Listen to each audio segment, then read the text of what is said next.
পায়ে স্যান্ডেল ছিল না, এই রাখাল টাইপের দরিদ্র মানুষেরাও উঁচু উঁচু বিল্ডিং নির্মাণের প্রতিযোগিতা করবে। সে সময় আসেনি? বিগত 100 বছরে আপনি দেখেন কত বিল্ডিং, 100 বছর আগে এগুলো ছিল না।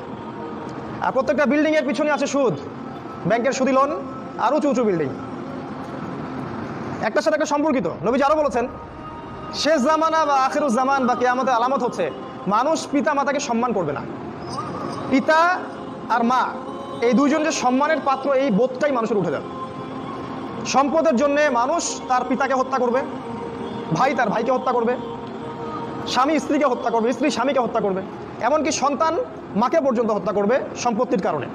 আর পিতা মাতার সাথে দাস দাসীর মতো আচরণ করা হবে। নবী সাল্লাল্লাহু আলাইহি ওয়াসাল্লাম বলেছেন, কিয়ামতের অন্যতম নিদর্শন হচ্ছে যে সমাজের বেশিরভাগ মানুষ সুদের সাথে জড়িত হয়ে যাবে।